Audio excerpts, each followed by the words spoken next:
விவசாயியை பற்றி பேசின விஷயமாகட்டும், அதுக்கப்புறம் வந்து உங்களுக்கு செலவைக்கிறதுக்கு வந்து காசு இருக்குது, மக்களுக்கு பண்ணுறதுக்கு எதுக்கு சார் காசு இல்லை அப்படின்னு சொல்லிட்டு பேசுகிறதாகட்டும், எல்லாமே சீமான் எப்பயோ பேசி முடித்த விஷயங்களே இப்போ விஜய் எடுத்து பேச துவங்கியிருக்காரு.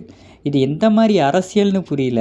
ஏன்டா கூட எழுதி கொடுக்குறவங்களாவது கரெக்டாக எழுதி கொடுக்கலாமில்ல. ஆல்ரெடி சீமான் பேசுனதே வாடா எழுதி கொடுப்பீங்க. எவனாவது வந்து கூட இருக்கிறவங்க வந்து சொல்லியிருப்பாங்க போல் இருக்கு. இல்லைனா வந்து விஜய் பேசுகிறதுக்கு முன்னாடி சீமானோட வீடியோஸ் ஏதோ பார்த்துட்டு வந்திருப்பார் போல் இருக்கு. சீமான் பேசுகிறத அப்படியே காப்பி பண்ணி பேசிகிட்டு இருக்காரு. கொஞ்சம் பட்டி டிங்கரிங் பார்த்து பேசுகிறாரு தவிர்த்து மற்றபடி சீமான் பேசின விஷயத்தை அப்படியே தான் பேசுகிறாரு. அப்புறம் தஞ்சாவூர்னு சொன்னாலே நம்ம எல்லாருக்கும் யார் ஞாபகம் வரணும்? தஞ்சை பெரியவுடையார் கோயில் ஞாபகம் வரணும், ராஜராஜ சோழன் ஞாபகம் வரணும். இந்த மாதிரி விஷயங்கள்லாம் இந்த தற்குறிக்கு தெரியுமா தெரியலையான்னு தெரில. இந்த ஒரு டாப்பிக்கை பற்றி பேசவே இல்லை. குழந்தைக்கு கூட தெரியுங்க தஞ்சாவூர்னால் என்ன அப்படிங்கிற ஒரு விஷயம். அது கூட தெரியாமல் ஒரு விஷயம் இருக்குது.